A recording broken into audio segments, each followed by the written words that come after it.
여보, 제발 전화 좀 받아. 우리 서준이가 죽었다고. 아내는 새벽부터 남편에게 수십 통의 전화를 걸고 울먹이며 메시지를 보냈습니다. 몇 시간이 지나서야 도착한 남편의 답장은 단 한 줄, 나는 안가 하와이에 여행 중이야. 그는 아예 장례 마지막 날이 되어서야 얼굴을 내밀었습니다. 어떻게 이럴 수가 있어. 아들이 죽었는데 이미 죽었잖아. 난 하와이에 있었고 당신 같은 사이코패스랑은 더더욱 못 살아. 이혼해. 그래, 좋아. 남편의 어이없는 행동. 지금 느껴지는 분노는 시작일 뿐입니다. 지금부터 펼쳐질 복수와 반전. 절대 눈을 떼지 마세요. 새벽 1시 아파트는 깊은 정적에 잠겨 있었습니다. 배겨원은 침실에서 잠들어 있던 중 아이방에서 들려오는 이상한 소리에 눈을 떴습니다. 평소와 다른 거친 숨소리가 계속 들려왔습니다. 여원이 급히 일어나 서준이 방으로 달려갔습니다. 세상에, 서준이가 침대에서 몸부림치며 숨을 제대로 쉬지 못하고 있었습니다. 아이의 얼굴은 창백했고 입술은 파랗게 변해 있었습니다. 서준아, 서준아, 여원이 아이를 흔들며 소리쳤습니다. 하지만 서준이는 의식을 잃은 상태로 가쁜 숨만 몰아쉬고 있었습니다. 여원은 떨리는 손으로 119에 신고했습니다. 아이가 숨을 제대로 못 쉬어요. 빨리 와주세요. 구급차가 도착할 때까지의 10분이 영원처럼 느껴졌습니다. 여원은 서준이를 품에 안고 계속해서 이름을 불러댔지만 아이의 상태는 점점 더 나빠져만 갔습니다. 응급실에 도착한 서준이는 곧바로 응급 첫 치실로 옮겨졌습니다. 의료진들이 분주하게 움직이며 각종 장비를 연결하고 심폐소생술을 시행했습니다. 여원은 유리창 너머로 그 광경을 지켜보며 두 손을 모아 기도했습니다. 제발 제발 살려주세요. 여원이 중얼거렸습니다. 30분이 지났을 때 담당 의사가 여원에게 다가왔습니다. 의사의 얼굴에는 안타까운 표정이 짙게 드리워져 있었습니다. 의사가 조심스럽게 말했습니다. 죄송합니다. 최선을 다했지만 여원의 다리에서 힘이 빠졌습니다. 그녀는 병원 바닥에 주저앉으며 목 놓아 울기 시작했습니다. 만대 안 돼요. 여원이 바닥을 치며 오열했습니다. 잠시 후 여원은 떨리는 손으로 핸드폰을 꺼냈습니다. 남편 우석의 번호를 눌렀지만 신호음만 계속 울릴 뿐 받지 않았습니다. 2번, 3번 전화를 걸어도 마찬가지였습니다. 여원이 카카오톡을 열어 메시지를 보냈습니다. 빨리 와야 돼. 우리 아이가 고되어 또 다른 메시지를 보냈습니다. 제발 전화 받아. 서준이가. 하지만 메시지에는 읽음 표시조차 뜨지 않았습니다. 여원이 연달아 메시지를 보냈습니다. 어디였지? 왜 전화 안 받아? 병원에 와줘. 너무 무서워. 제발 답장이라도 해줘. 그러나 우석으로부터는 아무런 응답이 없었습니다. 여원은 핸드폰을 꽉 쥐고 병원 복도에서 홀로 울부짖었습니다. 차가운 병원 조명이 여원의 절망에 찬 얼굴을 비추었습니다. 멀리서 다른 환자 가족들의 대화 소리가 들려왔지만 여원에게는 아무것도 들리지 않았습니다. 새벽 5시 여원은 여전히 우석을 기다리며 병원 의자에 앉아 있었습니다. 핸드폰 화면에는 여전히 읽지 않은 메시지들만 쌓여 있었습니다. 오전 10시 여원의 핸드폰에 카카오톡 알림이 떴습니다. 마침내 우석으로부터 온 메시지였습니다. 여원은 급히 메시지를 확인했습니다. 화면에는 파란 하와이 바다를 배경으로 웃고 있는 우석의 사진이 나타났습니다. 트로피컬 칵테일을 들고 환하게 웃는 모습이었습니다. 사진 아래에는 나는 안가 여행 중이야 라는 메시지가 적혀 있었습니다. 여원이 핸드폰을 바라보며 얼어붙었습니다. 손이 덜덜 떨리기 시작했고 눈앞이 아찔해졌습니다. 이게 뭐야? 여원이 혼자 말을 중얼거렸습니다. 그녀는 다시 한번 사진을 확인했습니다. 우석은 선글라스를 끼고 해변 의자에 앉아 완전히 여유로운 표정을 짓고 있었습니다. 마치 세상에서 가장 행복한 사람처럼 보였습니다. 여원의 가슴이 답답해졌습니다. 그녀는 핸드폰을 바닥에 내던지고 다시 울음을 터뜨렸습니다. 어떻게 그럴 수가 있어. 3일이 지났습니다. 장례식장 빈소에는 몇 명의 조문객만이 찾아왔습니다. 정숙은 어는 검은 한복을 입고 지친 얼굴로 저를 받고 있었습니다. 오후 3시경 장례식장 입구로 검은 여행 가방을 끄는 우석이 나타났습니다. 그는 평상복 차림에 선글라스까지 끼고 있었습니다. 얼굴에는 하와이에서 글린 자국이 선명했습니다. 여원이 우석을 발견하고 다가갔습니다. 그녀의 얼굴에는 분노와 절망이 뒤섞여 있었습니다. 미쳤어? 서준이가 죽었는데 어떻게 이럴 수가 있어? 여원이 떨리는 목소리로 물었습니다. 우석이 가방을 바닥에 내려놓으며 말했습니다. 미안, 비행기가 연착됐어. 그게 다야? 여원의 목소리가 점점 커졌습니다. 어떻게 그럴 수 있어? 우리 서준이가 죽었는데 이미 죽은 걸 어떻게 해? 우석이 차갑게 말했습니다. 여원의 얼굴이 새하얗게 변했습니다. 그녀는 우석의 뺨을 세게 때렸습니다. 너 정말 정신이 나갔. 우석이 뺨을 만지며 여원을 노려보았습니다. 여원이 목소리를 높여 소리쳤습니다. 이혼하자. 당신 같은 사이코패스생은 더 이상 못 살겠어. 장례식장이 순간 조용해졌습니다. 모든 사람들이 두 사람을 바라보고 있었습니다. 우석이 아무렇지도 않게 대답했습니다. 그래, 좋아. 그는 주머니에서 도장을 꺼냈습니다. 안 그래도 그렇게 말할 것 같아서 내가 준비해왔어. 여원이 경악한 표정으로 우석을 바라보았습니다. 우석이 가방에서 이혼 서리를 꺼내 테이블에 올려놓았습니다. 여기 사인해. 우석이 펜을 내밀었습니다. 여원이 떨리는 손으로 서리를 받아들었습니다. 그녀의 눈에서 눈물이 뚝뚝 떨어져 종이를 적셨습니다. 우석은 도장을 꺼내 자신의 칸에 찍었습니다. 마치 택배 받는 것처럼 간단하게 처리했습니다. 장례식장이 있던 사람들이 수근거리기 시작했습니다. 4년 전 강남역 근처에 작은 카페 늦은 오후에 햇살이 유리창 너머로 쏟아지고 있었습니다. 최우석은 창가 자리에 앉아 시계를 바라보며 불안한 표정을 지었습니다. 그의 앞에 놓인 아메리카노는 이미 식고 있었고 마음은 점점 타들어갔습니다. 며칠 전 그는 여원에게 조심스럽게 연락을 보냈습니다. 길이 먼저 나며 이별을 말했던 자신의 말을 지금은 가장 후회하고 있었기 때문이었습니다. 카페 문이 열리며 작게 종이 울렸습니다. 여원이 들어서고 우석은 곧바로 일어나 그는 열을 향해 걸음을 옮겼습니다. 오빠. 여원이 살짝 웃으며 인사했습니다. 와줘서 고마워. 우석이 의자를 빼주며 말했습니다. 연락받고 좀 놀랐어. 갑자기 왜? 여원이 조심스럽게 자리에 앉았습니다. 잠시 침묵이 흐른 뒤 우석이 먼저 말을 꺼냈습니다. 미안해. 정말 미안. 내가 바쁘다는 핑계로 잘 못 챙겨주고 일이 더 중요하다고 말한 거. 우석이 진심을 담아 말했습니다. 괜찮아. 그게 오빠의 선택이었잖아. 여원이 작은 목소리로 답했습니다. 아니야, 괜찮지 않아?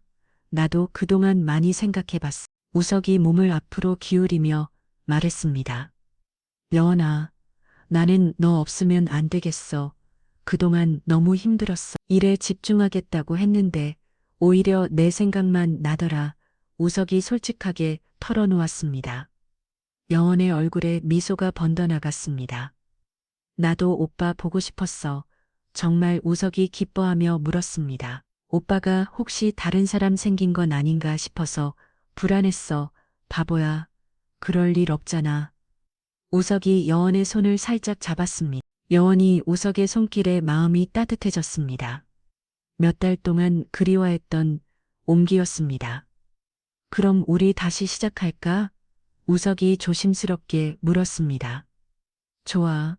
여원이 환하게 웃으며 고개를 끄덕였습니다. 두 사람은 오랜만에 편안하게 대화를 나눠왔습니다. 몇 달간의 서머감은 금세 사라졌습니다.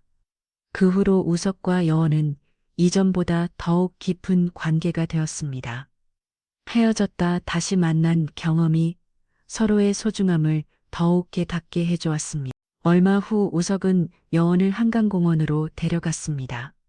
벚꽃이 흐드러지게 핀길을 걷는 두 사람의 얼굴에는 환한 빛이 감돌았습니다.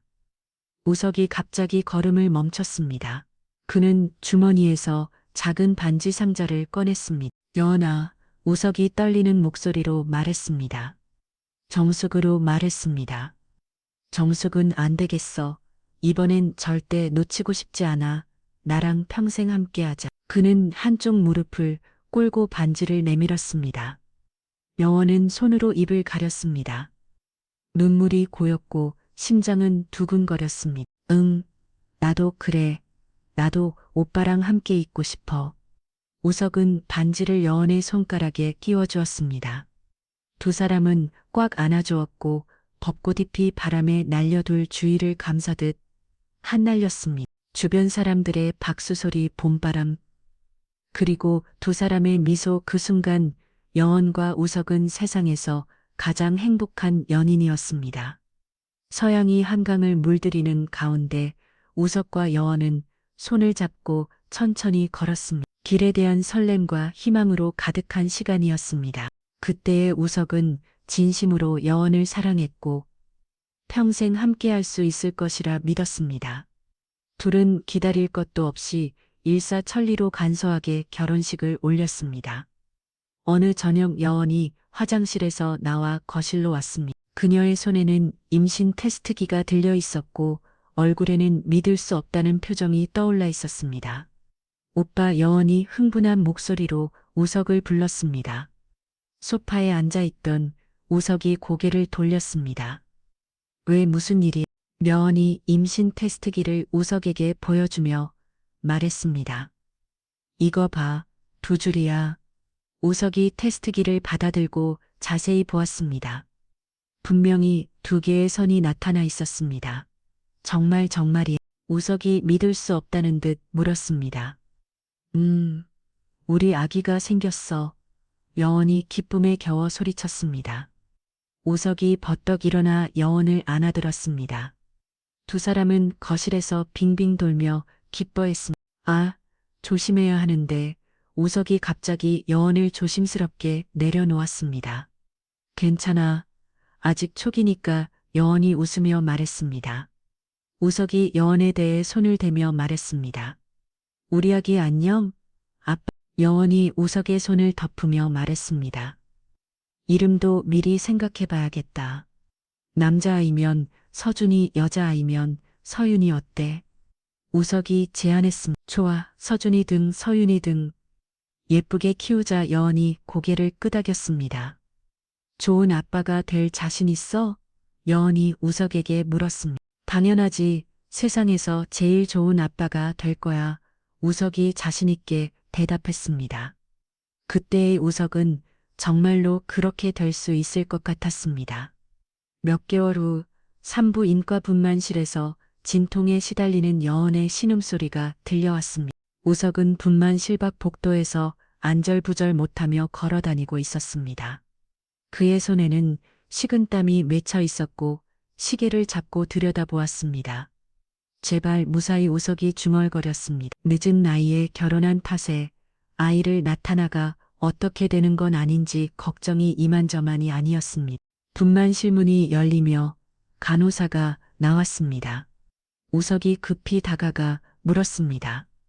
어떻게 됐어요? 아내는요? 간호사가 미소를 지으며 대답했습니다. 축하해요. 아들입니다. 우석이 얼굴에 환한 미소가 번졌습니다. 그는 기쁨에 겨워 주먹을 불끈 쥐었습니다. 정말요? 아들이라고요? 네. 그런데 간호사의 표정이 갑자기 심각해졌습니다. 잠시 의사 선생님과 상담을 받으셔야겠어요. 우석의 미소가 사라졌습니다. 불안한 예감이 가슴을 짓눌렀습니다.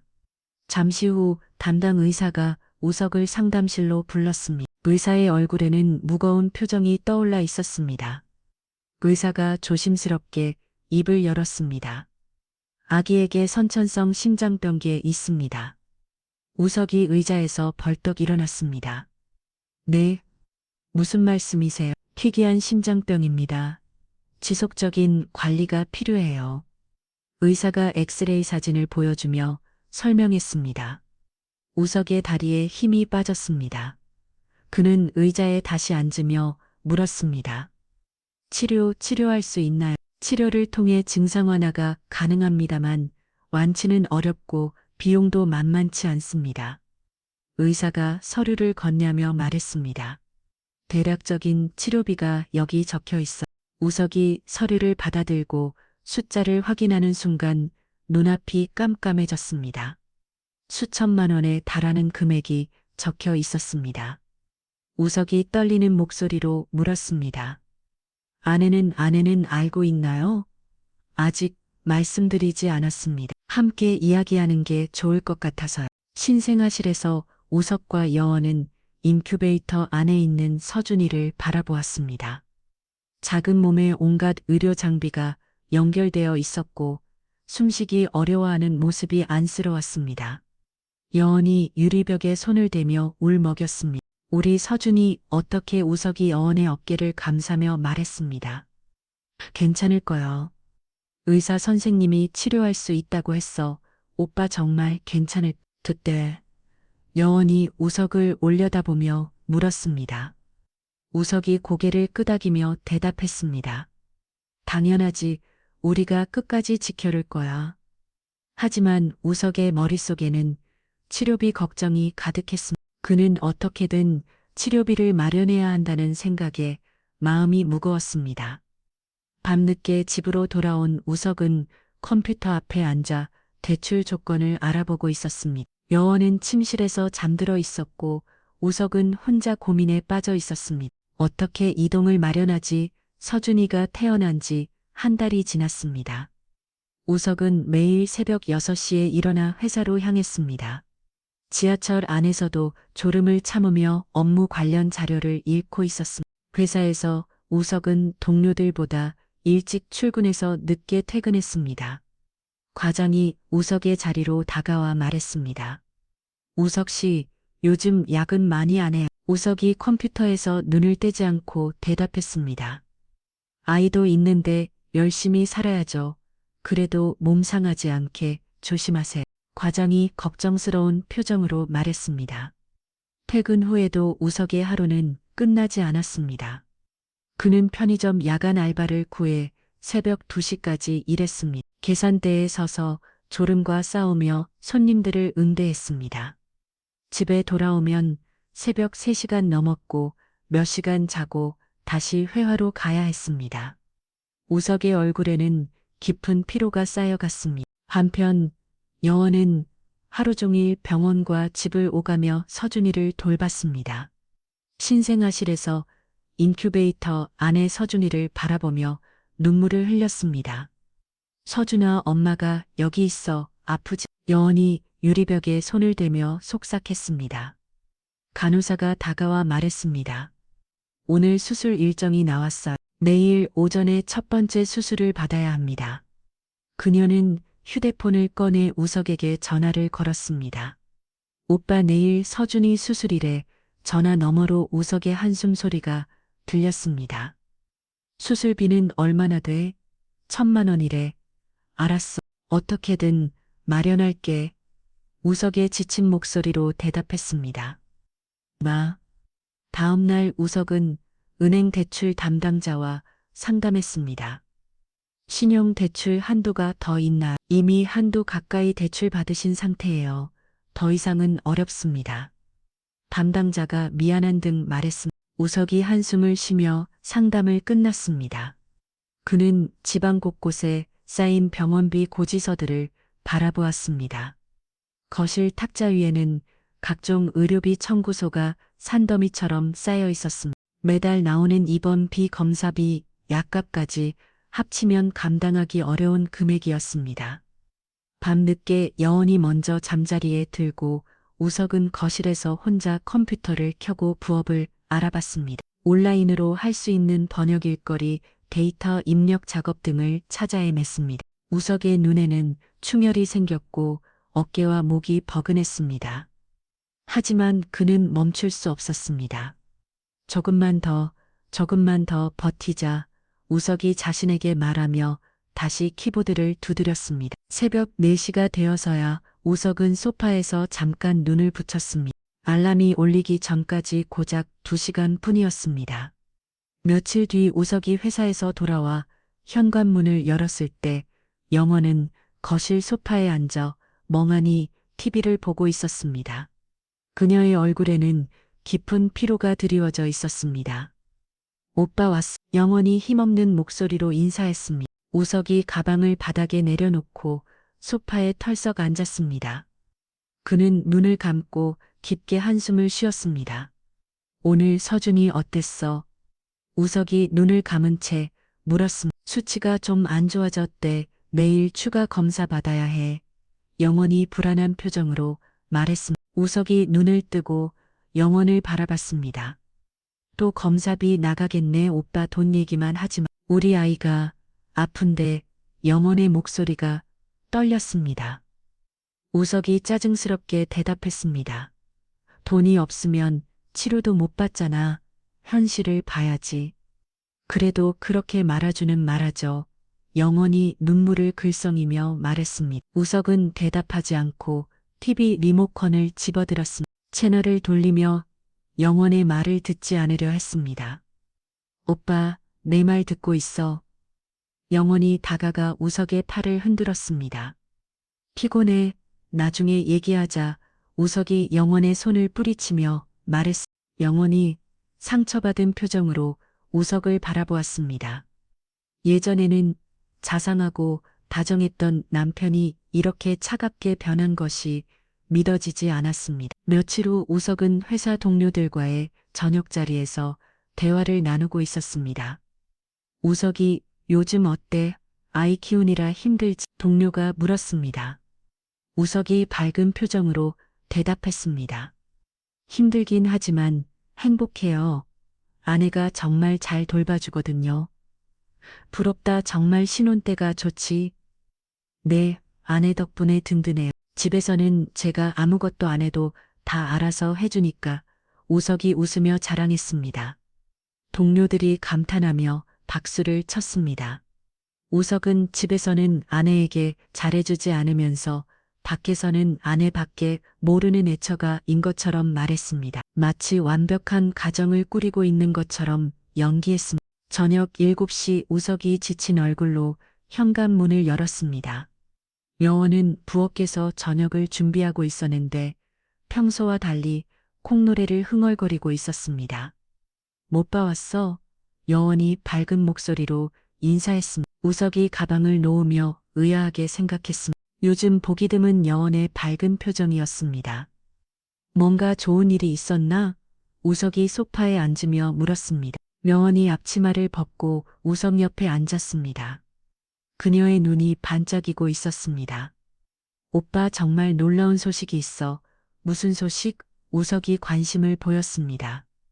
영원이 깊게 숨을 들이쉬고 조심스럽게 말했습니다. 서준이 7월인데 어떤 기업인 분이 우리 서준이 치료비를 후원해 주겠대.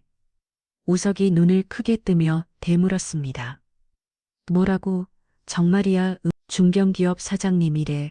서준이 사정을 듣고 선뜻 도움을 주겠다고 하셨어. 영원이 흥분해서 말했습니다. 우석이 믿기지 않는다는 표정으로 고개를 저었습니다. 어떻게 그런 분이 우리를 도와주시겠다는 거야? 내가 서준이 영상 SNS에 올리고 있잖아. 그걸 보고 연락 줬어. 병원비 수술이 모든 걸 지원해 주신대. 영원의 목소리가 떨렸습니다. 우석이 일어나서 방안을 왔다 갔다 했습니다. 정말 사기 아니? 요즘 그런 사기가 많다던데. 많이야. 제대로 확인했어. 실제로 사업하시는 분이고 평소에도 이런 일 많이 하신대. 영원이 확신에 찬 목소리로 말했습니다.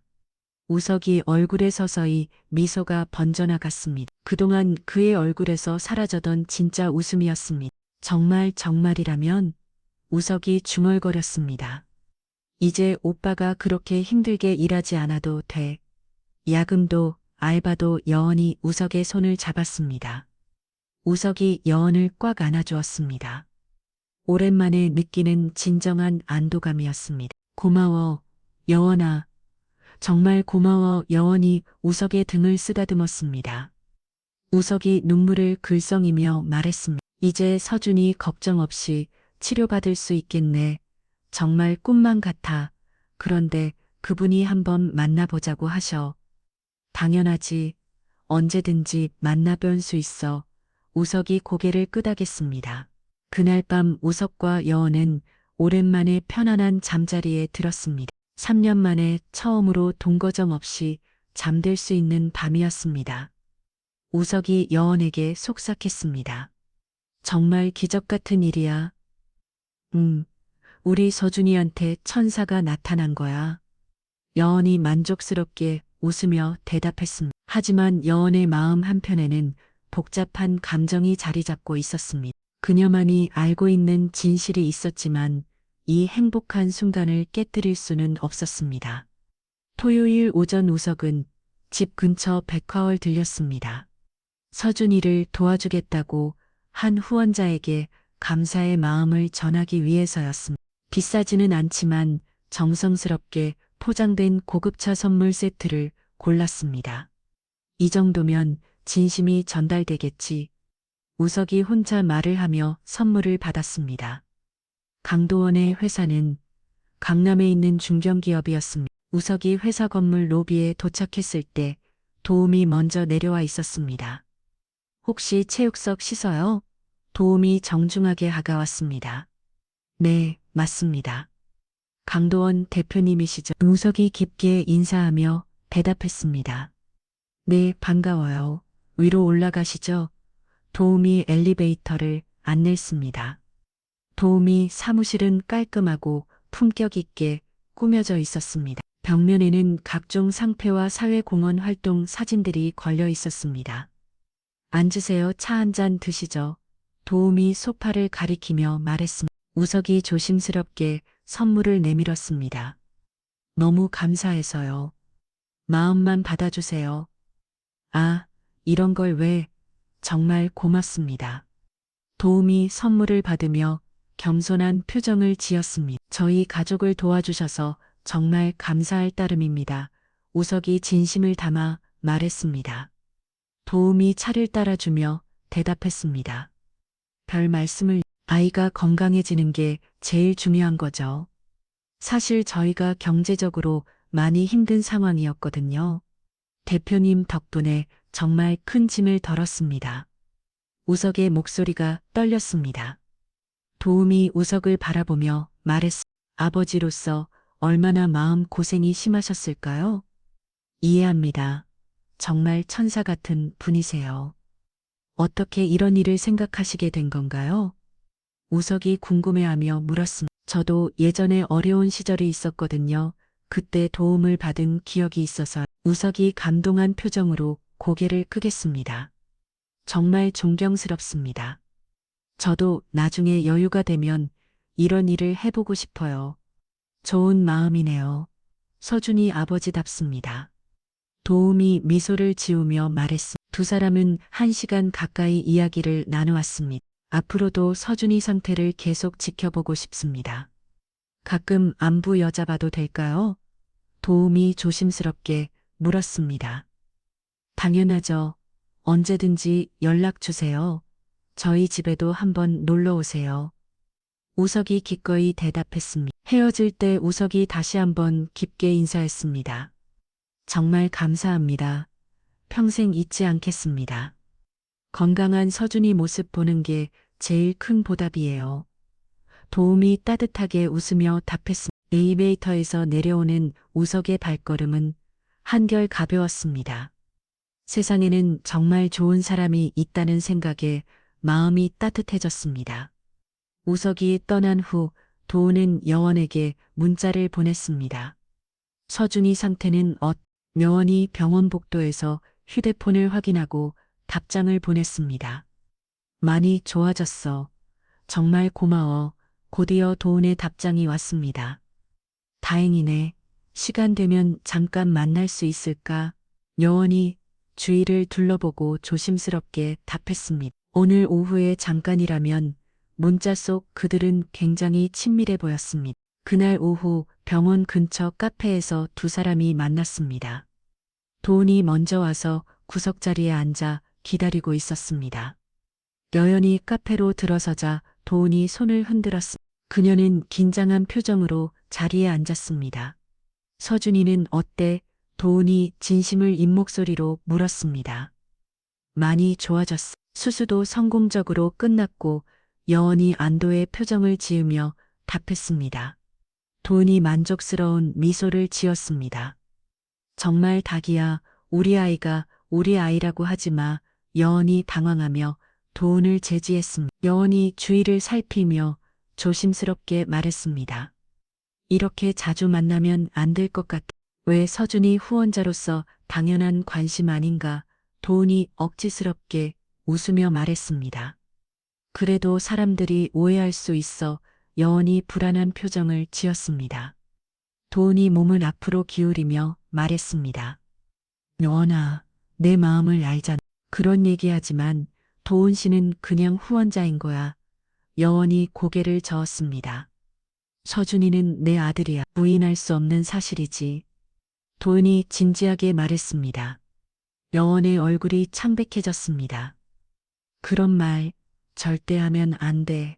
서준이 아빠는 웃어 못 봐야. 하지만 피는 그만해. 여원이 작은 소리로 외쳤습니다.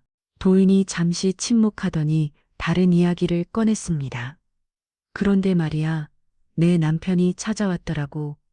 뭐, 우리 회사로 감사 인사를 하러 왔어. 정말 성실해 보이시던데. 도인이 의미심장하게 웃었습니다.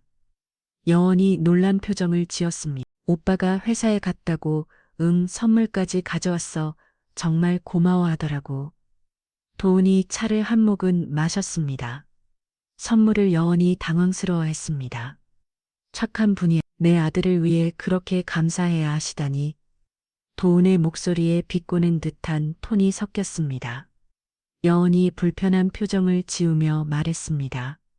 그만 가볼게. 잠깐. 도연이 여원의 팔을 가볍게 잡았습니다. 우리 아이, 우리가 함께 키우는 건 어때? 도훈이 갑작스럽게 제안했습니다. 여원이 충격받은 표정으로 도훈을 바라봤습니다. 무슨 소리야?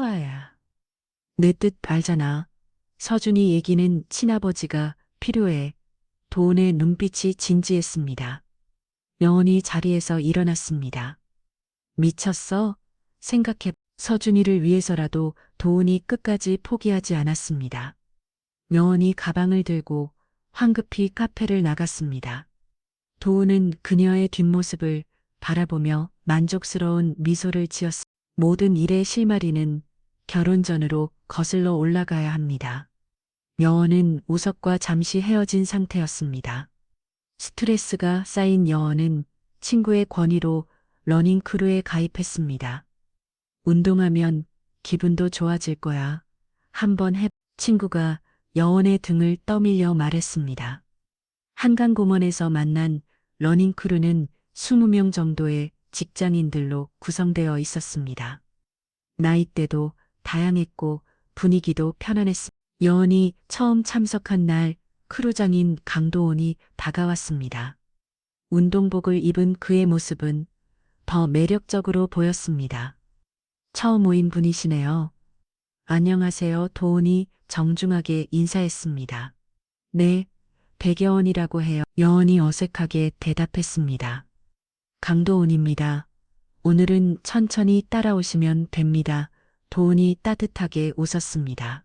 천러닝에서 여원은 중간에 숨이 차서 멈춰섰습니다. 도훈이 뒤에서 달려오다가 여원 옆에 멈춰섰습니다. 괜찮으세요? 처음에는 다 이래요. 도훈이 물병을 건네주었습니다.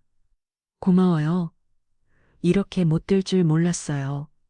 여원이 숨을 헐떡이며 말했습니다. 천천히 하시면 돼요. 저도 처음엔 1km도 못 뛰었거든요. 도훈이 격려했습니다. 그 후 여원은 매주 러닝크루에 참석했습니다. 도우는 항상 여원의 페이스에 맞춰 함께 뛰어주었습니다. 한 달쯤 지났을 때 러닝 후 스트레칭을 하던 여원에게 도운이 다가왔습니다. 많이 늘었네요. 처음보다 훨씬 잘 뛰세요. 도운이 여원의 어깨를 가볍게 두드렸습니다. 도운 씨 덕분이에요. 혼자였으면 벌써 포기했을 거고요. 여원이 웃으며 대답했습니다. 러닝 후 멤버들과 치킨집에 가는 것이 크루의 전통이었습니다. 여원과 도운은 자연스럽게 옆자리에 앉게 되었습니다. 요즘 좀 우울해 보이시던데 무슨 일 있어요? 도운이 조준스럽게 물었습니다. 여원이 맥주를 한 모금 마시고 말했습니다. 남자친구와 얼마 전 헤어졌어. 아, 그래서 도운이 이해한다는 듯 고개를 끄덕였습니다. 그 사람 말로는 지금은 일이 중요하다고 승진에 집중해야 한다는데, 저는 잘 모르겠어요. 여원의 목소리에 서운함이 묻어났습니다. 힘드시겠어요. 하지만 운동하시는 모습 보니까 많이 좋아지신 것 같은데요. 도운이 진심으로 말했습니다. 그날 밤 도운이 여원을 집까지 데려다 주었습니다.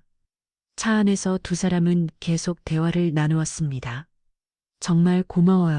요즘 이렇게 진솔한 대화를 나눌 사람이 없었거든요. 여원이 감사의 마음을 표현했습니다. 저도 그래요. 여원 씨와 있으면 편하네요. 도운이 여원을 바라보며 말했습니다.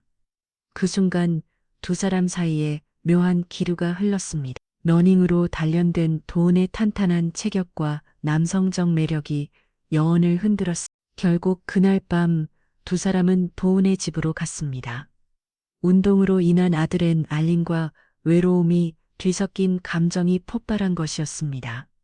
그 후로 두 사람은 몇 주 동안 크루원들 몰래 비밀스러운 관계를 유지했습니다. 러닝 크루 모임 후에는 항상 함께 시간을 보냈습니다. 2달 후 우석이 여원을 불러 다시 시작하자고 했습니다. 여원은 고민에 빠졌습니다. 도운과의 관계도 좋았지만 우석에 대한 첫사랑의 감정이 남아 있었습니다. 결국 여원은 도운에게 관계를 정리하자고 말했습니다. 도운 씨 미안해. 우석 오빠와 다시 사귀기로 했어. 도운이 얼굴이 차갑게 굳었습니다. 뭐 그렇게 쉽게 미안해. 여원이 미안하다는 표정으로 말했습니다. 알겠어. 내 마음이 그렇다는 데모. 도운이 쓸쓸하게 웃으며 말했습니다. 몇 개월 후 여원은 임신 사실을 알게 되었습니다. 계산해보니 도운과 마지막으로 관계를 가진 시기와 우석과 다시 만나기 시작한 시기가 겹쳤습니다.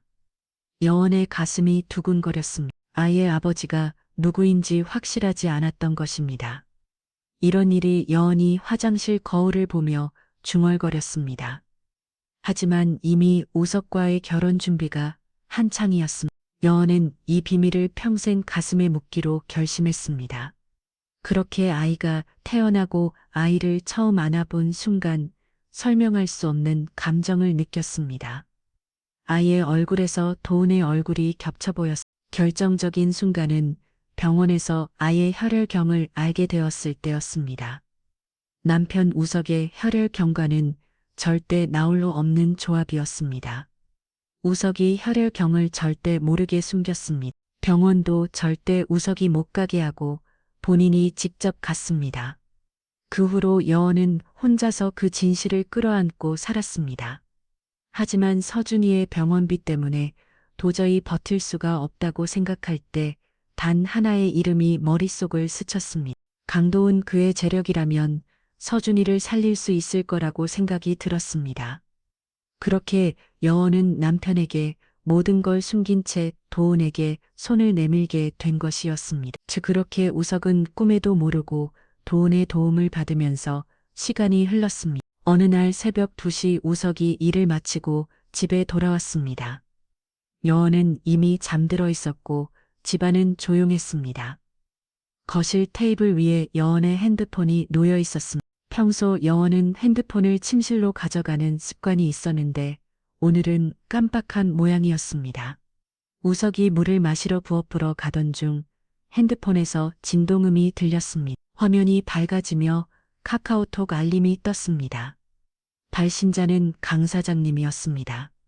강 사장님, 우석이 중얼거렸습니다. 서준이의 후원자인 강도원 대표를 말하는 것 같았지만 새벽 2시에 오는 메시지가 이상했습니다. 우석은 처음에는 그냥 지나치려 했습니다. 하지만 호기심을 참을 수 없었습니다. 우석이 핸드폰을 들어 화면을 확인했습니다. 다행히 잠금이 걸려 있지 않았습니다. 메시지 내용을 본 우석의 표정이 굳어졌습니다. 내일 시간이 있어 꼭 얘기해야 할 일이 있어 그 위에 여원의 답장이 있었습니다. 힘들어 이런 식으로는 안 돼. 우석이 더 위로 스크롤을 올려 이전 대화들을 확인했습니다. 우리 사이가 이래서는 안 되지 않아. 조심해야 해. 사람들이 오해할 수 있어. 걱정하지 마. 내가 다 해결할게. 우석의 가슴이 두근거리기 시작했습니다. 직접적인 표현은 없었지만 뭔가 수상한 분위기였습니다. 무엇보다 그들의 말투가 굉장히 친해 보였습니다. 더 올라가니 며칠 전 대화가 나왔습니다. 오늘 만난 거 우석 오빠한테는 비밀이지? 당연하지. 그런 걱정 마. 고마워. 도은 씨만 믿을게. 우석의 손이 떨리기 시작했습니다. 우석이 더 확인하려던 순간 침실에서 여원이 뒤척이는 소리가 들렸습니다. 우석은 급히 핸드폰을 원래 자리에 놓고 부엌으로 갔습니다. 다음 날부터 우석은 여원의 모든 행동을 유심히 관찰하기 시작했습니다. 여원이 외출할 때마다 어디 가는지 언제 돌아오는지 체크했습니다. 오빠 병원 갔다 올게. 여원이 말했습니다. 서준이 검사 있나? 우석이 물었습니다. 응. 정기 검진 여원이 대답했습니다. 하지만 우석이 병원에 전화해 보니 그날 서준이 검사 일정은 없었습니다. 여원이 거짓말을 한 것이었습니다. 며칠 후 여원이 또 외출했을 때 우석은 몰래 뒤를 따라갔습니다. 여원은 병원이 아닌 강남의 한 카페로 갔습니다. 카페 창문 너머로 우석은 충격적인 광경을 목격했습니다. 여원이 강도환과 마주 앉아 진지한 대화를 나누고 있었습니다. 두 사람의 분위기는 단순한 후원자와 수혜자의 관계로 보이지 않았습니다. 우석은 그 자리에서 더 이상 지켜볼 수 없어 집으로 돌아왔습니다. 하지만 마음은 더욱 복잡해졌습니다. 그날 밤 여원이 돌아와서 말했습니다. 병원에서 검사 받았는데 다 괜찮대. 또 다른 거짓말이었습니다. 우석의 의심은 확신으로 바뀌어갔습니다. 여원과 도훈 사이에 뭔가 숨겨진 관계가 있다는 것을 느꼈습니다. 며칠 동안 우석은 잠을 제대로 이루지 못했습니다. 아내를 믿고 싶었지만 모든 정황이 의심스러웠습니다. 마침내 우석은 결정을 내렸습니다. 정확한 진실을 알아야겠다고 생각했습니다. 더 이상 이런 의심 속에서는 살 수 없었습니다. 다음 날 점심시간 우석은 회사 근처의 흥신소를 찾아갔습니다. 더 이상 혼자서는 진실을 확인할 수 없다고 판단했기 때문입니다. 어떤 일로 오셨나요? 40대 중반의 소장이 우석을 맞이했습니다. 우석이 망설이다가 입을 열었습니다. 아내를 조사해 주셨으면 합니다. 불륜노사인가요? 소장이 직설적으로 물었습니다. 확실한 증거가 필요해요. 우석이 힘들게 말했습니다. 기본 조사 기간은 일주일, 비용은 200만 원입니다. 소장이 설명했습니다. 우석은 적지 않은 금액이었지만 결심을 굳혔습니다. 부탁드린 일주일이 지난 후 소장으로부터 연락이 왔습니다. 결과가 나왔습니다. 사무소로 오실 수 있나? 우석의 심장이 빠르게 뛰기 시작했습니다. 소장 사무소에서 우석은 두꺼운 봉투를 받았습니다. 안에는 수십 장의 사진들과 상세한 조사 보고서가 들어있었습니다. 첫 번째 사진을 본 순간 우석이 얼굴이 창백해졌습니다. 여원과 강도훈이 카페에서 손을 맞잡고 있는 모습이었습니다. 두 번째 사진은 더 충격적이었습니다. 공원에서 두 사람이 포옹하고 있는 장면이었습니다. 세 번째 사진에서는 도훈이 여원의 볼에 키스하는 모습이 찍혀 있었습니다. 우석의 손이 덜덜 떨리기 시작했습니다.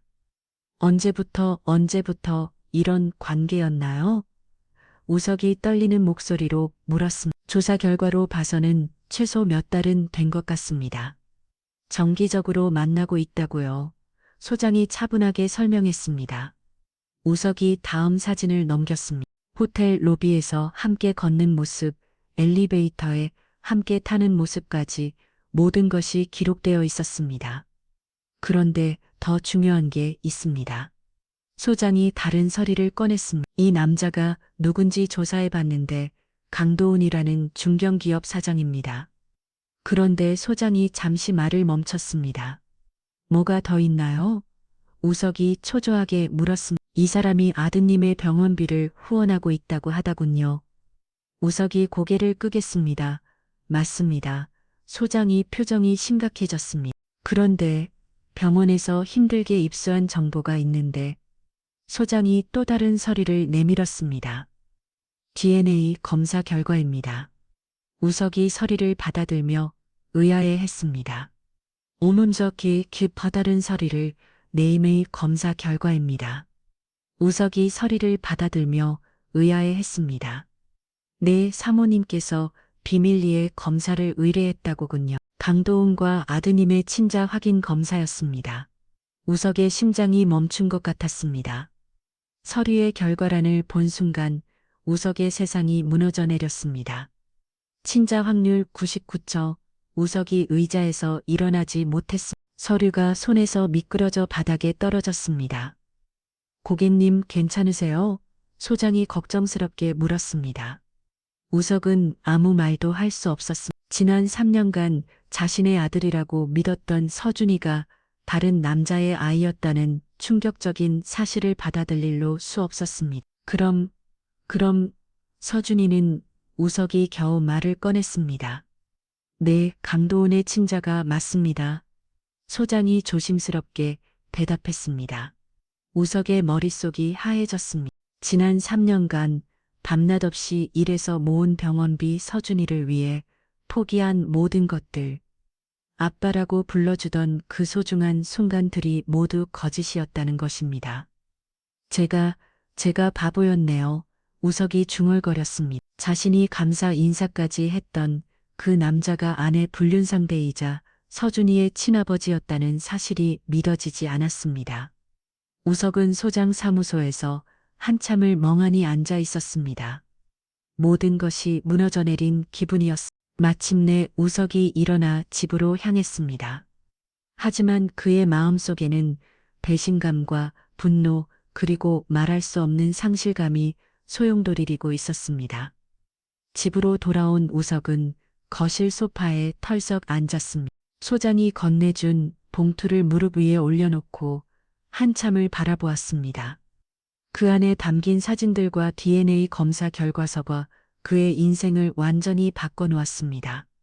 우석이 사진들을 하나씩 다시 꺼내보았습니다. 여원과 도움이 다정하게 대화하는 모습, 손을 잡고 걷는 모습, 키스하는 모습까지 모든 것이 현실이었습니다. 3년 동안 나는 뭐 했던 거지? 우석이 중얼거렸습니다. 서준이의 병원비를 마련하기 위해 밤낮 없이 일했던 시간들이 떠올랐습니다. 편의점에서 야간 알바를 하며 졸음과 싸웠던 범들, 대출받기 위해 은행을 전전했던 날들. 모든 것이 다른 남자의 아이를 위한 것이었다는 사실이 그를 절망으로 밀어넣었습니다. 우석이 서준이 사진이 걸린 벽을 바라보았습니다. 생후 2개월부터 지금까지의 모든 순간들이 담겨 있었습니다. 우석의 눈시울이 붉어졌습니다. 그때 현관문이 열리는 소리가 들렸습니다. 연원이 돌아온 것입니다. 오빠 왔어? 연이 밝은 목소리로 인사했습니다. 우석은 급히 사진들을 봉투에 넣고 소파 밑에 숨겼습니다. 문석이 짧게 대답했습니다. 오늘 서준이 상태가 많이 좋아졌어. 의사 선생님이 회복이 빠르다고 하시더라. 연원이 기쁜 표정으로 말했습니다. 우석이 연원이 바라보았습니다. 평소와 다름없이 환한 미소를 짓고 있는 그녀가 이렇게 큰 거짓말을 하고 있었다니 믿어지지 않았습니다. 그래, 우석이 또 다시 짧게 답했습니다. 오빠 왜 그래? 무슨 일 있어? 연원이 걱정스럽게 물었습니다. 아니야, 그냥 피곤해. 우석이 일어나 침실로 향했습니다. 침실에서 우석은 침대에 누워 천장을 바라보았습니다. 머릿속이 복잡했습니다. 분노와 배신감, 상실감이 뒤섞여 혼란스러웠습니다. 우석은 밤새 잠을 이루지 못했습니다. 새벽까지 이런저런 생각에 잠겨 있었습니다. 다음 날 회사에서도 우석은 일에 집중할 수 없었습니다. 동료들과 대화를 나누면서도 머릿속은 온통 어젯밤의 충격으로 가득했습니다. 점심시간에 친구 진수가 다가왔습니다. 우석아, 요즘 안색이 안 좋아 보이는데 괜찮아? 응, 괜찮아. 우석이 힘없이 대답했습니다. 혹시 집에 무슨 일 있어? 진수가 더 자세히 물었습니다. 우석이 진수를 바라보았습니다. 오랜 친구에게 모든 걸 털어놓고 싶은 충동이 일었지만 차마 입이 떨어지지 않았습니다. 아니야. 그냥 요즘 일이 많아서. 우석이 거짓말했습니다. 그날 밤 우석은 혼자 맥주를 마시며 생각에 잠겼습니다. 이런 상황을 계속 견딜 자신이 없었습니다. 매일 거짓된 일상을 살아가는 것이 너무 괴로웠습니다. 마침내 우석은 결정을 내렸습니다. 잠시 멀리 떠나서 머리를 식히고 정리할 시간이 필요했습니다. 이 모든 상황에서 벗어나 혼자만의 시간을 가져야 한다고 생각했습니다. 우석이 컴퓨터를 켜고 항공사 홈페이지에 접속했습니다. 어디든 멀리 아무도 모르는 곳으로 가고 싶었습니다. 화면에 하와 이행 항공편이 떠올랐습니다. 우석은 더 이상 망설이지 않고 예약 버튼을 눌렸습니다. 며칠 후면 떠날 수 있었습니다. 3일 후 이른 아침 우석은 조용히 짐을 쌌습니다. 작은 캐리어 하나에 간단한 옷까지만 넣었습니다. 여원은 아직 잠들어 있었고 집안은 고요했습니다. 우석이 현관문을 나서기 전 마지막으로 집안을 둘러보았습니다. 거실 벽에 걸린 가족 사진들, 서준이의 장난감들, 모든 것이 이제는 낯설기에 느껴졌습니다. 공항으로 향하는 택시 안에서 우석은 핸드폰을 무위 모드로 설정해서 가방에 넣었습니다. 비행기가 이륙하자 우석은 창밖을 내다보았습니다. 점점 작아지는 공항의 모습을 바라보며 복잡한 심정이었습니다. 3년 만에 처음으로 가족과 떨어져 있는 시간이었습니다. 하와이에 도착한 우석은 와이키키 해변 근처의 호텔에 체크인했습니다. 방에서 짐을 풀고 바로 해변으로 나갔습니다. 끝없이 펼쳐진 파란 바다와 하얀 모래사장, 야자수가 바람에 흔들리고 관광객들이 즐겁게 놀고 있는 모습이 마치 다른 세상 같았습니다. 우석은 해변가 바에서 맥주 한 잔을 주문했습니다. 시원한 바닷바람을 맞으며 천천히 마셨습니다. 오랜만에 느끼는 평온함이었습니다. 호텔에서 저녁 식사를 마친 후 우석은 다시 해변으로 나갔습니다. 달빛이 바다를 은빛으로 물들이고 있었습니다. 모래사장이 앉아 파도 소리를 들으며 지난 일들을 되돌아보았습니다. 한편 우석이 하와이로 떠난 날 늦은 밤 서울의 집에서는 비극이 시작되고 있었습니다. 여원은 서준이의 이상한 숨소리에 잠에서 깼습니다. 아이의 숨이 평소보다 훨씬 가파지고 있었습니다. 여연이 급히 서준이에게 다가가 보니 얼굴이 창백하게 변해 있었습니다. 서준이 여원이 아이를 흔들며 불러봤지만 반응이 없었습니다. 여보, 서준이 아빠. 여원이 우석을 아무리 불러도 반응이 없자 늘 그렇듯 늦게까지 야근 중일 거라고 생각해. 일단 119에 신고부터 했습니다. 아이가 숨을 제대로 못 쉬어요. 빨리 와주세요. 구급차를 기다리는 동안 여원은 계속해서 우석에게 전화를 걸었지만 전화기는 묵묵부답이었습니다. 구급차가 도착할 때까지 여원은 서준이를 안고 계속 이름을 불렀습니다. 아이의 작은 몸이 점점 차가워지고 있었습니다. 병원 응급실에 도착한 서준이는 즉시 중환자실로 옮겨졌습니다. 의료진들이 모든 응급처치를 시행했지만 상황은 악화되기만 했습니다. 여원은 중환자실 밖에서 기도하며 기다렸습니다.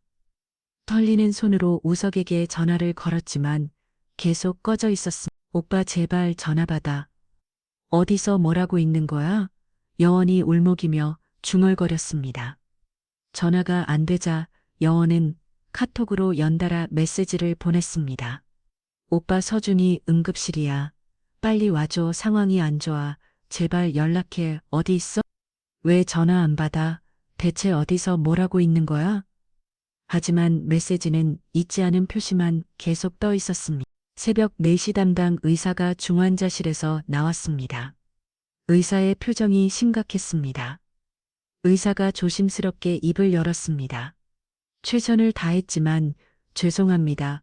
여원이 그 자리에 주저앉았습니다. 안 돼. 중환자실에서 여원은 서준이의 마지막 모습을 지켜보았습니다.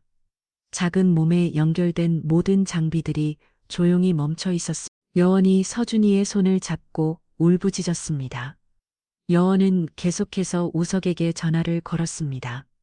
하지만 여전히 연결되지 않았습니다. 하와이 와이키키 해변 오후 2시 우석은 야자수근을 아래 비치 채워에 누워 평온한 시간을 보내고 있었습니다. 어제 하와이에 도착한 후 처음으로 제대로 잠을 잔 덕분에 뭔가 마음이 한결 가벼웠습니다. 트로피컬 칵테일을 한 모금 마시며 우석은 깊게 숨을 들이쉬었습니다. 3년 만에 처음으로 느끼는 진정한 자유로움이었습니다. 그때 테이블 위에 놓인 핸드폰을 바라보았습니다. 어제부터 계속 꺼둔 상태였지만 호기심에 전원을 켜고 화면을 확인해 보았습니다. 화면에는 수십 개의 부재중 전화와 카카오톡 메시지가 쌓여 있었습니다. 모두 여원으로부터 온 것들이었습니다. 메시지들을 하나씩 확인하기 시작했습니다. 대체 어디서 뭐 하는 거야? 우리 서준이 죽었다고. 제발 전화 받아. 서준이가 죽었다고. 우석의 표정이 굳어졌습니다. 하지만 그의 얼굴에는 예상했던 충격이나 슬픔이 드러나지 않았습니다. 대신 복잡하고 알 수 없는 감정이 스쳐 지나갔습니다. 핸드폰이 다시 울리기 시작했습니다. 여원의 이름이 화면에 떠올랐습니다. 우석이 잠시 망설이다가 통화 버튼을 눌렸습니다. 오빠, 여원의 절교 섞인 목소리가 들렸습니다. 왜 이렇게 연락이 안 돼? 서준이가 죽었어. 우리 서준이가 죽었다고. 여원이 울부짖으면 소리쳤습니다. 우석은 몇 초간 침묵했습니다. 그리고 놀랍도록 차갑고 평온한 목소리로 말했습니다. 그래 뭐 그게 다야? 아들이 죽었는데 여원이 믿을 수 없다는 듯 소리쳤습니다. 지금 어디 있어? 빨리 와야지. 지금은 갈 수 없어. 우석이 단호하게 답했습니다. 뭐라고? 미쳤어? 서준이가 죽었다고. 우석이 칵테일을 한 모금 마시고 말했습니다. 나중에 가볼게. 나중에 가볼게. 무슨 말도 안 되는 소리야. 지금은 안. 우석의 목소리에는 흔들림이 전혀 없었습니다. 오빠, 제발, 정신 차려. 나 지금 안 그래도 미칠 것 같은데. 오빠까지 왜리 정신 나갔어? 네, 여원이 애원하듯 말했습니다. 옆에 도와줄 사람 있잖아. 우석이 의미심장하게 말했습니다. 여원이 순간 말문이 막혔습니다. 뭐라고?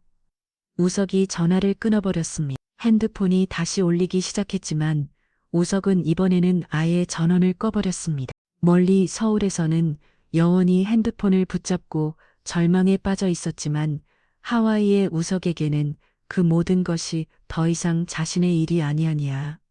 이 이후 인천공항 입국장 우석이 작은 캐리어를 끌며 자동문을 통과했습니다. 하와이에서 그 흘린 얼굴에는 여유로운 표정이 남아 있었지만 공항의 차가운 공기가 현실을 일깨워 주었습니다. 장례식장으로 향하는 택시 안에서 우석은 창밖을 바라보았습니다.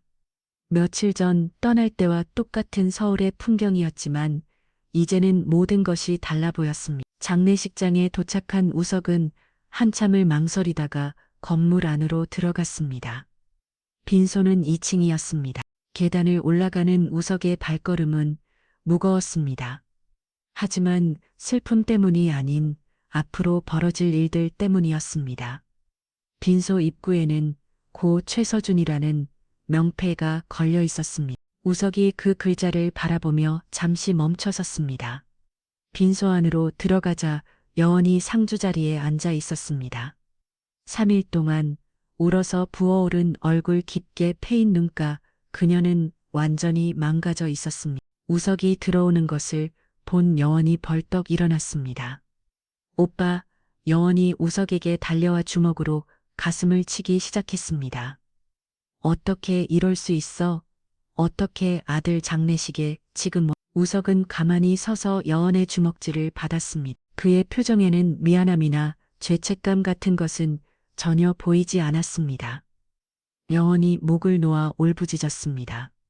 아들이 죽었는데 어디서 뭐라고 있었어? 우석이 차갑게 대답했습니다. 여행이라고 여원이 믿을 수 없다는 듯 되물었습니다. 주변에 있던 몇 명의 조문객들이 수근거리기 시작했습니다. 여원이 절망적으로 말했습니다. 우리 서준이 마지막도 못 봤어. 그만해. 우석이 여원의 말을 자르며 차가운 목소리로 말했습니다. 여원이 분노에 찬 표정으로 우석을 바라보았습니다. 당신 같은 사이코패스랑은 더 이상 못 살겠어. 이혼의 여원이 목소리를 높여 소리쳤습니다. 아들이 죽었는데 여행을 다녀와. 여원이 울분을 터뜨리며 말했습니다. 우석이 잠시 침묵하더니 차가운 미소를 지었습니다. 좋아. 모 여원이 당황하며 되물었습니다. 좋다고. 이혼하자. 우석이 아무렇지도 않게 대답했습니다. 우석이 가방에서 서류를 꺼냈습니다. 이혼 동의서였습니다. 안 그래도 서류 챙겨왔어. 우석이 서류를 여원 앞에 내밀었습니다. 여원이 서류를 보며 경악했습니다. 뭐야 이게. 이혼 동의서야. 우석이 펜을 꺼내며 말했습니다. 네가 정말 미쳤구나. 빨리 해. 사람들 보고 있잖아. 우석이 펜을 꺼내며 말했습니다. 여원이 떨리는 목소리로 물었습니다. 왜 갑자기 이러는 거야? 우석이 냉소적으로 웃으며 답했습니다. 갑자기 천만에 우석이 다른 봉투를 꺼냈습니다. 안에서 사진들과 서류들이 쏟아져 나왔습니다. 여원이 바닥에 떨어진 사진들을 보는 순간 얼굴이 창백해졌습니다. 자신과 도우미 카페에서 대화하는 모습, 손을 잡고 걷는 모습, 포옹하는 장면까지 모든 것이 찍혀 있었습니다. 다 알고 있었어. 우석이 차가운 목소리로 말했습니다. 여원이 바닥에 주저앉으며 사진들을 주워 담았습니다. 이건 오해야, 오해. 우석이 비우셨습니다. 그럼 이것도 오해야, 오해해. 우석이 DNA 검사 결과서를 여원 앞에 던졌습니다. 여원이 서류를 보는 순간 온몸이 떨리기 시작했습니다. 서준이는 내 아들이 아니었어. 우석이 쓴웃음을 지으며 말했어. 3년 동안 남의 아이 치운 기분이 어떤지 알아? 우석의 목소리에는 깊은 배신감이 묻어났습니다. 밤낮 없이 이기서 병원비 댔느라 내가 어떻게 살았는데 그게 다 헛짓이었어. 조문객들이 옹성거리며 상황을 지켜보았습니다.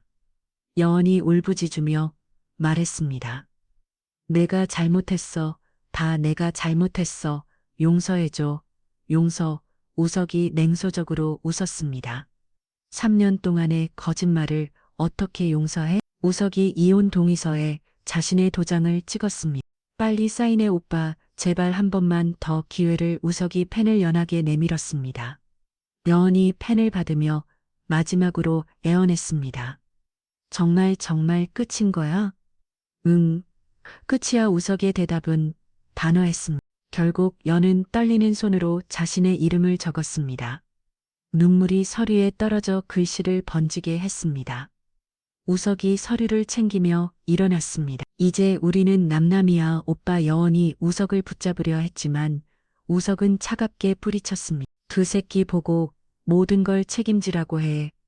우석이 마지막 말을 남기고 빈소를 나갔습니다. 여원은 그 자리에 무너져 앉아 목 놓아 울었습니다.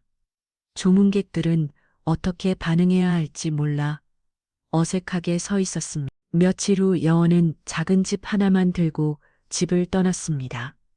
턱 빈 집에 혼자 남은 우석은 거실 소파에 아가 정적을 즐겼습니다. TV를 켜자 뉴스가 나왔습니다. 강도원의 회사가 불륜 스캔들로 인해 큰 타격을 받고 있다는 내용이었습니다. 중견기업 사장 강도원 씨의 불륜 사건이 알려지면서 회사 주요 거래처들이 계약을 취소하고 있습니다. 우석이 리모컨으로 채널을 돌렸습니다. 같은 시각 도훈은 자신의 사무실에서 파산 서리를 작성하고 있었습니다. 스캔들이 터진 후 모든 사업이 무너져 내렸습니다. 우석만이 조용한 집에서 혼자만의 평화를 찾았습니다. 더 이상 거짓된 가정을 지킬 이유도 남의 아이를 위해 희생할 이유도 없었습니다. 창밖으로 석영이 지고 있었습니다. 우석은 맥주 한 캔을 따서 천천히 마셨습니다. 우석은 깊게 숨을 들이마셨습니다. 오랜만에 느끼는 진정한 자유였습니다. 모든 거짓과 배신 고통스러웠던 3년의 시간이 드디어 끝났습니다. 5년이라는 시간이 흘렀습니다. 지난 시간은 영원에게 잔인했습니다. 도움과 함께 살던 첫 해 영원은 모든 걸 감내할 준비가 되어 있었습니다. 세상이 손가락질해도 그는 자신을 선택했고 아이의 생명을 위해 돈을 내준 사람이라 믿었습니다. 모든 걸 잃고서도 자신을 선택해준 그가 고마웠습니다. 하지만 시간이 흐르며 도움의 표정은 굳어졌고 무너진 자존감은 때대로 영원에게 향했습니다. 너랑 다시 엮인 날부터 내 인생은 끝이었어. 도우는 술이 들어가면 같은 말을 반복했습니다. 술에 취해 돌아오면 문도 제대로 닫지 않은 채 들어와서는 식탁 위에 던지듯 말했습니다. 서준이 그래 걔 안 도왔으면 난 지금쯤 회장 소리 듣고 있었어. 도우는 소주잔을 탁자에 내려놓으며 말했습니다. 근데 너는 지금도 날 원망하는 표정을 짓냐고 영호는 대답하지 않았습니다. 어느 날 저녁 도우는 의 전화기가 울렸습니다. 원은 무심코 화면을 봤습니다. 미정이라는 이름이었고 화면 위에는 하트 이모티콘이 2개나 찍혀 있었습니다. 도우는의 전화를 받으며 웃었습니다. 그 웃음이 영원히 알던 도우는 의 얼굴이 아니었습니다. 5년 동안 한 번도 자신에게 보여주지 않았던 표정이었습니다. 응, 미정아, 무슨 일이야? 도우는의 달콤한 목소리로 통화하는 모습을 보며 영원의 가슴이 먹먹해졌습니다. 다음 날 도우는의 셔츠 주머니에서 화장기 모든 휴지가 떨어졌습니다. 화장대에는 본 적 없는 여성용 귀걸이가 놓여 있었습니다. 영호는 주방에 서서 접시를 씻다 말고 조용히 손을 내려놓았습니다. 눈물이 나지 않았습니다. 그저 허탈하고 피곤했습니다. 그날 밤 도훈이 들어오자 영원이 조용히 물었습니다. 그 여자 누구야? 도훈이 멈칫하더니 이내 비웃듯 웃었습니다. 왜 네가 알아서 뭐하게 영원히 차분하게 말했어. 아니 그냥 네가 정말 그런 사람인지 알고 싶었어. 서준이를 그렇게 떠나보내고도 또 다른 여자 만날 수 있는 사람이었는지 도훈이 냉정하게 대답했습니다. 너랑 산다는 게 남 버리라 생각했어. 너 때문에 나는 내 모든 걸 잃었어. 사업도 미래도 명예도 영원히 처음으로 얼굴을 찡그렸습니다. 그리고 조용히 말했습니다. 그럼 이제 그 벌에서 벗어나 나도 그러고 싶으니까. 영원히 아무 말 없이 방으로 들어가 캐리어를 꺼냈습니다. 이오와 워맷벌과 유품 몇 개, 그리고 서준이의 사진 한 장, 그게 전부였습니다. 도우는 말리지 않았습니다. 오히려 거실 소파에 앉아 소주를 깠습니다. 잘 가라. 그가 마지막으로 던진 말이었습니다. 한편 최우석은 한 주도 빠짐의 머리 상담을 받고 있었습니다. 세상이 전부 무너진 줄 알았던 그 시절을 그는 견디며 지나왔습니다. 오늘은 어떠셨나요? 정상가 부드럽게 물었습니다. 많이 나아진 것 같아요. 예전처럼 분노하지 않게 됐어요. 우석이 담담하게 답했습니다. 상담을 마치고 나왔던 우석은 복도에서 한 여인과 마주쳤습니다. 이름은 한은주. 그녀는 과거에 남편의 배신으로 고통스러워하던 사람이었습니다. 안녕하세요. 은주가 먼저 인사했습니다. 안녕하세요. 매주 뵙네요. 우석이 미소를 지으며 답했습니다. 두 사람은 서로의 사연을 켜묻지 않았습니다. 대신 묵묵히 같은 시간을 견디고 커피 한 잔과 작은 안부로 조심스럽게 마음을 열었습니다. 몇 주 후 상담센터 근처 카페에서 두 사람이 마주 앉았습니다. 은주가 미소 지으며 말을 시작했습니다. 저는요, 어느 날 문득 그런 생각이 들더라고요. 꼭 뭔가를 정리하거나 용서해야만 다시 시작할 수 있는 건 아닐 수도 있겠다고. 우석이 가만히 그녀를 바라봤습니다. 그래서 전 요즘 내려놓는 연습 중이에요. 완전히 지우진 못해도 더는 끌려가지 않으려고. 저도 그래 보려고요. 지금까지는 멈춰서 버티는 게 전부였는데 이젠 그냥 한 발이라도 떼보려고요. 우석이 고개를 천천히 끄덕이며 말했습니다. 두 사람은 말없이 창밖을 바라봤습니다. 따뜻한 햇살이 커튼 사이로 부드럽게 스며들고 있었습니다. 그날 처음으로 둘은 함께 길을 걸었습니다. 말이 없어도 편안한 시간이 흘렀습니다. 며칠 뒤 우석은 휴대폰을 정리하다가 오래된 메시지 하나를 발견했습니다. 오빠 서준이가 죽었어. 제발 반화 좀 받아줘. 우석은 천천히 메시지를 삭제하지 않고 그냥 화면을 꺼버렸습니다. 그 과거는 지워지지 않았고 지우려 하지도 않았습니다. 일주일 후 우석은 은주와 함께 걸으며 생각했습니다. 이제야 진짜 새로운 시작이구나. 5년 전에 고통스러운 기억들이 완전히 사라진 것은 아니었지만 우석에게는 더 이상 문제가 되지 않았습니다. 오히려 그 모든 경험들이 결국 자신을 더 성숙한 사람으로 성장시킨 소중한 과정이었다는 걸 깨달았습니다. 서로 다른 상처를 지닌 두 사람은 조심스럽게 마음을 내어주며 서로를 향한 이해와 위로로 진정한 치유의 길을 함께 걷기 시작했습니다. 오늘 이야기 어떠셨나요? 혹시 마지막까지 들어주신 분이 계시다면 잘 들었다고 댓글 하나만 남겨주세요. 더 좋은 사연으로 다시 찾아뵙겠습니다. 늘 평온한 하루 되시길 바랍니다. 감사합니다.